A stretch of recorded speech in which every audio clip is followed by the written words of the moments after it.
Coming up in today's video, we take a look at how I paint Luftwaffe Blue uniforms. Luftwaffe can be tricky, but with a few small steps you can overcome that worry easily. This guide is something that any level of painter can follow, and the results will leave you with a really cool looking force. Special thanks goes out to the wonderful crew at Warlord Games for providing me with this miniature. If you're looking for some 28mm Luftwaffe infantry, be sure to take a look at their range.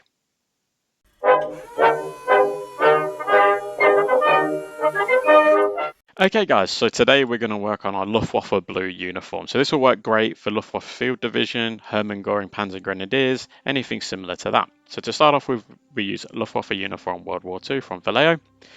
And I found that this particular paint, in my set at least anyway, was a little bit thinned down, so it required two coats. Hence why I haven't shown you putting on the original coat first. I'm just giving in the second coat. That second coat really does make the blue stand out a bit more, and you can start hiding that primer.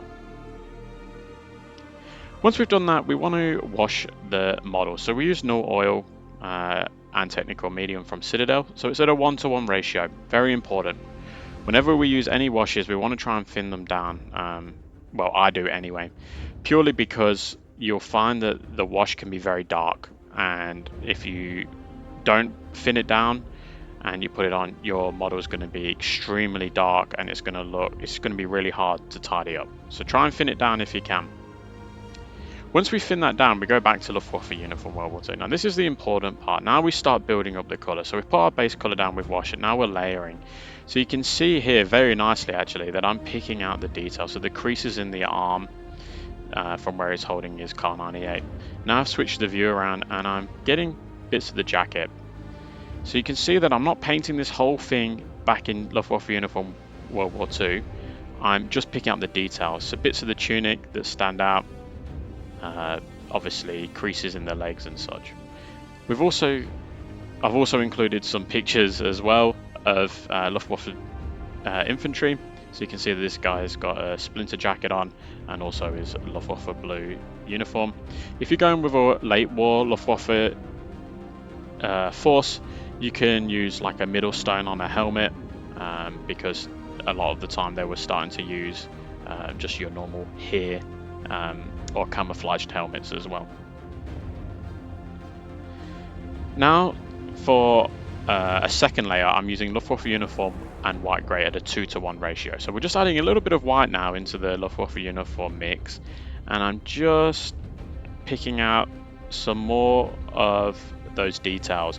Now this is where you don't paint the shaded areas. So underneath that arm, for example, I'm not going to be putting too much of that underneath here because we want it to look darker. This is where the eye is going to be looking at it going, okay, this is a uniform that's brighter when light hits it and obviously darker where there wouldn't be light hitting it. You're trying to trick the eye here, and this is what this whole process is about. It's very mundane because you're going back over using the same sorts of colors, but it works. It's really going to make it pop. And a Luftwaffe uniform blue is quite dull already, so it's really hard to try and make it stand out. You don't want it to be too cartoony where it's super blue.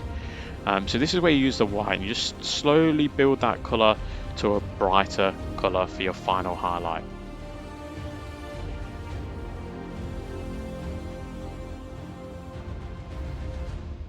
Okay, so finally we've got the miniature painted. I want to give it one last highlight here. Now I'll use Luftwaffe uniform on white grey at a 1:1 ratio, and you can see I'm literally just picking out the bits that are sticking out. So the crease in the elbow, for example, creases in their shirt. This picture is a really good reference photo actually, because you can see in his right arm, the top of his arm, you can see where that blue gets lighter and then it's darker underneath. That's what you're trying to capture. That's what you really want to do.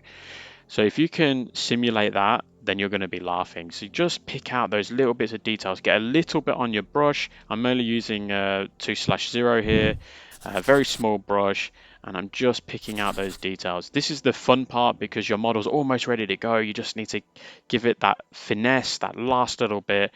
And once you've got that, you're really going to have a really cool looking, realistic looking Luftwaffe uniform.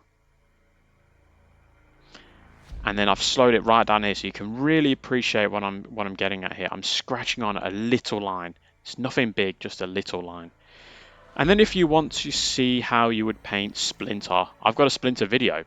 So you can find my Splinter 28mm video, and that will tell you exactly what you need to know on how to paint Splinter. So the Luftwaffe divisions use a lot of Splinter camouflage, so you can mix these two together and you're going to have some pretty cool looking Luftwaffe troops.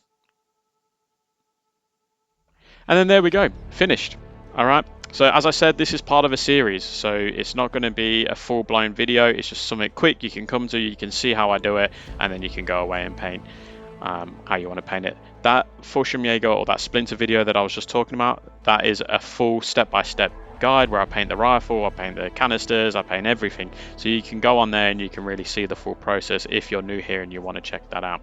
But don't forget as well, I also have Painting Panzers friends and support group. Please join that. You can ask any questions, you can show your work in progress. I love to see what you guys are up to. And I've also just started a Patreon, so I'm asking $5 a month, and you get some cool little features where you can decide what's going to be coming up in the future, etc. But other than that, if you're new here, please like and subscribe. I really appreciate all the support you guys have been giving me, and I will catch you guys at the next one. Thanks.